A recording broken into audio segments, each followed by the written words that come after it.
வணக்கம். உண்மையிலேயே இன்று இந்த உள்ளூராட்சி ஆணையாளர் தொழில்நுட்ப உத்தியோகத்தர்களையும் இன்று காலையிலே அனுப்பி நமது கரம்பக்குறிச்சி ஆழ்வார்மடம் வீதி புனரமைப்பு தொடர்பில் ஏற்பட்ட சிக்கல்களுக்கு தீர்வு காணும் வகையில் இன்று அந்த குழு வந்திருந்தது. அந்த குழு உண்மையிலேயே முழுமையாக அங்கு அந்த பொதுமக்களும் வந்திருந்தார்கள்.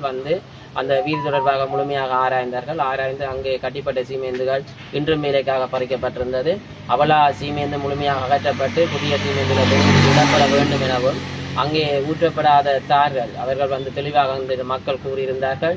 எங்களுக்கு 12.25 பேர் தார்கள் 7 பேர் எல்லாம் வந்தது, அதிலேயும் 4 பேர் எல்லாம் ஊற்றப்பட்டது என்று சொல்லி, ஆகவே ஊற்றப்படாத தார்கள் ஊற்றப்பட்டுத்தான் 3வது லேயர் தார் ஊற்றப்பட வேண்டும்.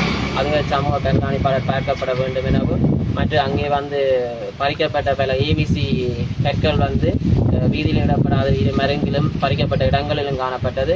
அது மக்களால் சுட்டி காட்டப்பட்ட பொழுது அந்த கற்களை நீங்கள் வீதியில் உடனடியாக விட்டு அதற்கு மேலே உருளை விட்டு தாரிடப்பட வேண்டும் எனவும் ஏற்கனவே இடப்பட்ட கொங்கிரீட் பரிசோதனைக்கு உட்படுத்தப்பட்டு அதன் தன்மை அறிந்து அதன் பின்னர் அதை அகற்றுவதா இல்லையா என்று தீர்மானம் எடுக்கப்படும் எனவும் இந்த வேலைகள் நடைபெறுகின்ற பொழுது மக்கள் விழிப்பாக இருக்கப்பட வேண்டும் எனவும் கரைக்கு 1.5 அடி கொங்கிரீட்டுக்கு வெட்டப்பட்டு 5 இன்ச்சு 4 இன்ச்சு ஆழமாக தோண்டப்பட்ட பின்னர் அதுக்கு அந்த முழுமையாக கொங்கிரீட் இடப்பட வேண்டும் எனவும் அங்கிருந்த தொழில்நுட்ப உத்தியோகத்தர் அந்த தொழிலாளர்களுக்கு அவர்கள் தங்களுடைய கருத்தை தெரிவித்த அதே வேளை இந்த பெறப்படாத ஊற்றப்படாத மீதி பெறக்கூடிய தாரினை அந்த டெக்னிக்கல் ஆபிசர் தங்களுக்கு அதற்குரிய காரணத்தை தர வேண்டும் எனவும் கூறியிருந்தார். உண்மையிலேயே இந்த அரசாங்கத்திலே நேற்று மக்கள் போராடியதுக்கு இன்று காலையிலே அவர்கள் பார்வையிட்டு ஒரு நல்லதொரு கருத்தை தெரிவித்து நல்லதொரு தீர்வை எங்களுக்கு பெற்று தந்திருக்கின்றார்கள்.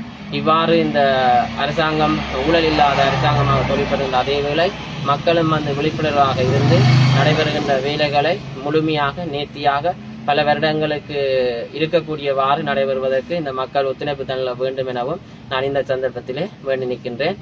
நன்றி.